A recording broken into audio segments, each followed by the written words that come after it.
welcome back to episode 3 of the Sustainer Bloom podcast. My name is Maya and today I'm joined with Emily. Yay, my bestie Emily. So Emily, tell me a little bit, or tell them a little bit about yourself.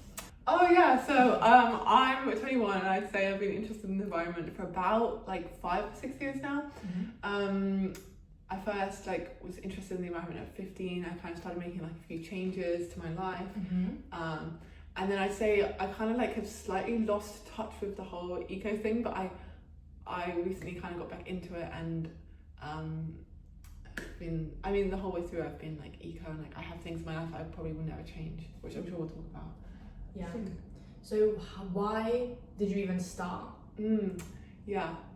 So I'm not sure. I think I've always been very interested in animals and conservation. I was always that girl in class who was really worried about the planet, about the animals. Yeah. And it kind of just made sense. And when I was kind of 15, I think I was kind of old enough to understand that there was kind of this big worldwide issue, we're all dying. Yeah. It's kind of morbid. Not to get deep, but yeah. Yeah. And learning about it in science as well. I remember asking my science teacher, I was when we learned about CO2, and I was wait, so if we all breathe out CO2, I was so we're all contributing to climate change. I remember he laughed at me, he was but it's not enough to contribute to global warming. But I thought, yeah, but if there's 7 billion people all breathing out CO2, I was yeah, that's probably an issue. Anyway, that's a big question. Yeah, I was I was 15, I was wait, I think that's an issue here. And then I think I also hear about the politics. I mean, I'm not very interested in politics. Yeah, I probably should be more. Yeah. But also kind of understanding politicians kind of making decisions against the environment. And I mean the obvious recent example, Donald Trump literally reversing the Paris climate agreement. Yeah. Love anyway, what was the question? Oh yeah. So I don't know. And then I think as I kind of started researching into it more, I kind of was oh that's interesting, and then more and more. Yeah. And then, so when you said, you lost touch with it, what do you mean by that? Well, I think I think two things. One, I got very caught up in life and I got very busy. And when you've got loads of time, it's really easy to be oh, I'm going to make my own lunch and I'm going to spend time making bread.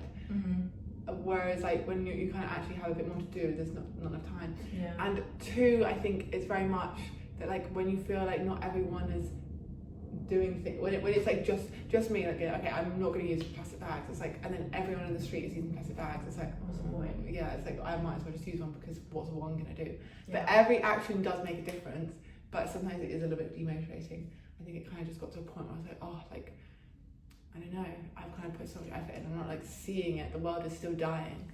I also feel when you lived at uni, then it probably was harder as well, just because it's catered, so you don't cook, stuff like that. Yeah, definitely. And being away from home, things just aren't quite when you have one base.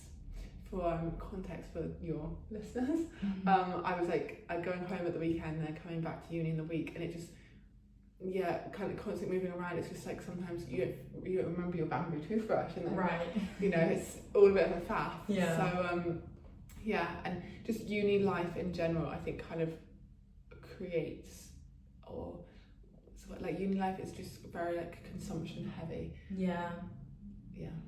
But I'm also surely it's expensive, because one of my main things is it's expensive. Oh, I'm so glad you got this up, Maya. This is what this is I love talking about this. Yeah. So I think my thing I've realised over my years and years of kind of making changes, the most sustainable thing you can do is not buy something. So I don't agree that it's more expensive. I agree that yes, if you're going to eat organic and buy from these fancy zero waste shops, yeah, that might be a little more expensive. But day to day, not buying stuff, not buying a new phone if you don't absolutely need one, unless your phone's literally broken. Yeah. Or if you're oh, I fancy a change in my dining room table, the most eco-friendly thing to do would be not to buy one. And what's a more basic example, I guess, in terms of makeup and skincare, just not buying stuff. If you've got a moisturizer, you don't need another one. Yeah. And don't buy a new one until your one is used up. No, because I saw this on TikTok and it was the most bizarre thing I've ever seen. It was this trend and it was called Project Pan. I don't know if you saw it.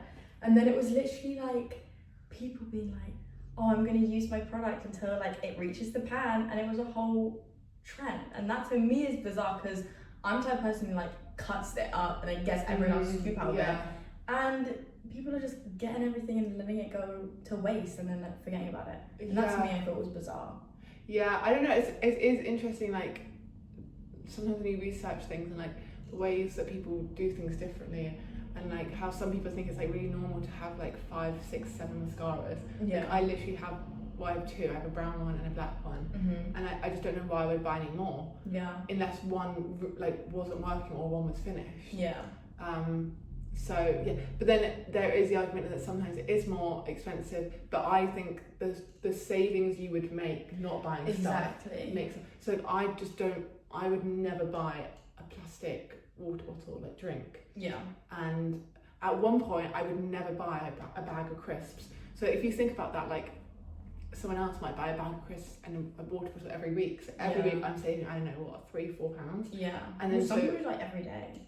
They do, yeah, and that's very bad for the planet. But if you think about that money that I'm not spending, I'm then saving, and then I might spend on a slightly more expensive packet of pasta that comes in paper instead. Because I was writing about this, and I was writing how people like, say if they want to buy a new t-shirt or stuff like that, because I know you tend to go for, it might not be sustainable, correct me if I'm wrong, but it might be like 100% cotton, like that, and that to me will just last longer, even though it's more expensive. Yeah. And it's not like see-through or like it doesn't break or whatever.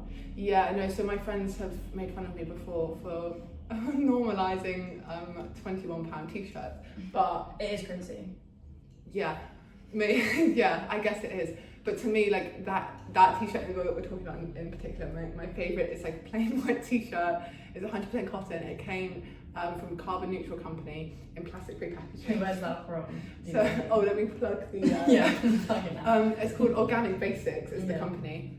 They're based out in possibly Denmark. So shipping costs are really high. So if I ever do an order from them, I get a lot. But that t-shirt has lasted me maybe like 2-ish years, and I know that when I'm done with that t-shirt, it will either be because it's like broken, which it almost is because I wear it like every week, or I'll like pass it on and it will still be in good enough condition. It can be recycled. Yeah. Whereas like if you buy a plastic white t-shirt from Zara, if you buy stuff made of polyester, that was the word, yeah. Then when it's broken, it will just go in the bin and it will not get recycled. Yeah, but it's just like they just tend to not last long at all. They shrink in the wash, or like, because I bought these really cheap pair of jeans just for like work, and they used to be like black and now they're grey because they just don't in the washers, whatever, and then they did rip the other day. That's not ideal. And then last thing on that topic, I always buy Levi's, pretty much always. And the thing is with those is, again, they're really expensive. I mean, one student discount and O2 outlet are where I go. So if I do both, you get like kind of half price. Yeah. But I know that they hold their value. So when I'm done with them, they'll still, my dad wears Levi's that he had for like 20 years. And if I wanted to sell these, I could get way more than if I wanted to sell like. What exactly? Because well, how much are Levi jeans? I've never owned Levi jeans because I can't justify the price. Really? But then I'm here like, oh, my jeans ripped. Yeah, well, I've literally had the same jeans. I've just been getting more and more. I used to have like 1 or 2 pairs.